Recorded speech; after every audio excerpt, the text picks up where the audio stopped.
అర్జునుడు పాండవులలో మూడవవాడు. అతను పుట్టినప్పుడు ఆకాశవాణి ఇలా మాట్లాడింది: ఓ కుంతి, నీ కుమారుడు శివుడితో సరిపోయే శక్తివంతుడు. ఇంద్రుడి వలె అజేయుడవుతాడు. రాజులందర్నీ జయించిన తరువాత 3 సార్లు అశ్వమేధం చేస్తాడు. శివుణ్ణి ప్రసన్నం చేసుకొని పాశుపతాస్త్రం పొందుతాడు అని ఆకాశవాణి పలికి పూలవానలు కురిపించింది. పాండవులు చిన్నప్పుడు కౌరవులతో కలిసి హస్తినాపురంలో ఉండేవారు. అర్జునుడు చిన్నప్పుడే అస్త్రవిద్య, నాట్యం, సంగీతం పూర్తిగా నేర్చుకున్నాడు. మొట్టమొదట అర్జునుడికి పాఠాలు చెప్పింది సుఖమహర్షి.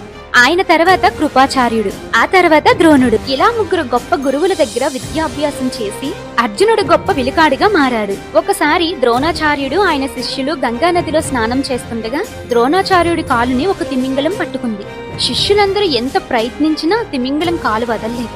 చివరికి అర్జునుడు వేసిన బాణంతో తిమింగలం అక్కడి నుంచి పారిపోయింది. తన ప్రాణాలు కాపాడినందుకు ద్రోణాచార్యుడు సంతోషించి బ్రహ్మశిరాస్త్రం అనే గొప్ప అస్త్రాన్ని ఉపదేశించాడు.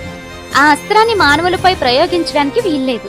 దేవతల మీద లేదా రాక్షసుల మీద మాత్రమే అది పనిచేస్తుంది.